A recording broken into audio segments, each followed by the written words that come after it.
রাজ্য সরকার ১৩ বছর ধরে একটা ট্রায়াল স্টার্ট করতে পারেনি, যে বেসিক কাগজ দেওয়া দরকার সেটা দিতে পারেনি। এবং তার জন্য কি হয়েছে, আজকে কিন্তু সেই একটা বড় গ্রাউন্ড, মানে একটা লোককে আপনি জেলের ভেতর ভরে রেখে দিয়েছেন, সেই জেলের ভেতরে থাকছে কিন্তু আপনি ট্রায়াল স্টার্ট করতে পারছেন না। নেসেসারি পেপার আপনার কোর্টে হলফনামা দিয়ে বলছেন যে আমাদের কাছ থেকে এই মানে কেসের কাগজ হারিয়ে গেছে, অরিজিনাল ডকুমেন্টেশন, আমাকে পুরো কেসটা স্টার্ট করতে হবে। তো এইগুলো হচ্ছে আজকে কিন্তু এই বেলের পিছনে কারণ। তাহলে সেইখানে ডেফিনেটলি যে ৩89টা যে কেস, তার মধ্যে ৭৭টা ইনভেস্টিগেট করছিল সিবিআই, বাকিটা করছিল রাজ্য পুলিশ। তো সেই ইনভেস্টিগেশনের যে কনক্লুশন বা একটা ট্রায়াল, সেটা আপনারা শেষ করতে না পারার জন্য কিন্তু আজকে এই বেলটা হয়েছে টেকনিক্যালি। তো সেইখানে একটা রাজ্য সরকারের যারা ট্রায়াল এজেন্সি, তাদের একটা ডেফিনেটলি ভূমিকা আছে, এবং সেটা কোনো রাজনৈতিক প্রেক্ষাপট কিনা সেটা তো সময়ই বলতে পারবে।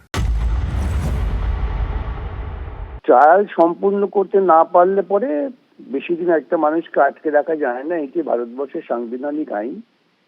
সেজন্যই আমাদের যারা ইনভেস্টিগেটিং এজেন্সি তারা ঠিকমতো কাজ না করলে পরে, দ্রুত ট্রায়াল না করলে পরে তো বেল পাবেই। এর সঙ্গে অন্য কিছুর কোনো সম্পর্ক থাকার কথা না, এবং সম্পর্ক নেই। এটার সঙ্গে রাজনীতির কোনো সম্পর্কই নেই। এটা সম্পূর্ণ আইনের বিষয়। যে কোনো অভিযুক্ত বা যে কোনো বন্দির পূর্ণ অধিকার আছে আদালতের কাছে জামিন প্রার্থনা করার, এবং সমস্ত রকম শুনানির পর আদালত জামিন মঞ্জুর করেছেন। সম্পূর্ণ এটা আইনি বিষয়, এখানে কোনো অন্য কোনো মন্তব্য করার কোনো অবকাশই নেই।